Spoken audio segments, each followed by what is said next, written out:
Mi kaunti ya Nairobi ni Gochengera Rituko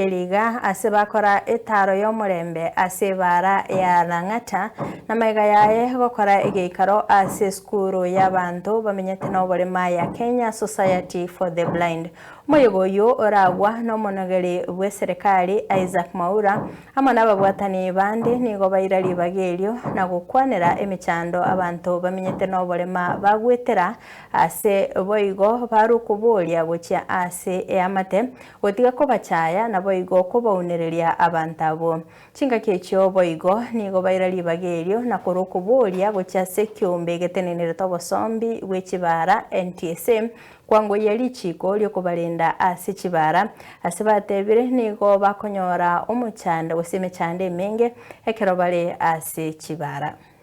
It is an honor to join you today as we mark this year's International Day for Persons with Disabilities. This day calls for us to reflect on our collective responsibility to advance dignity, opportunity, and full participations for all citizens. This year's theme, Fostering Disability Inclusive Societies for Advancing Social Progress,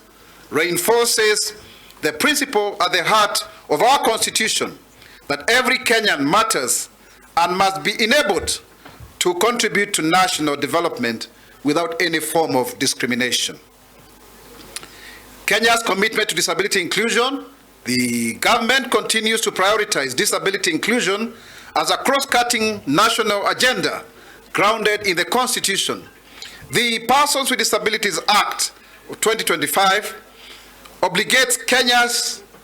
domestication of the UN Convention on the Rights of Persons with Disability.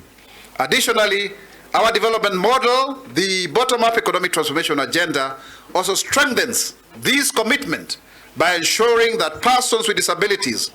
are not left behind in accessing resources,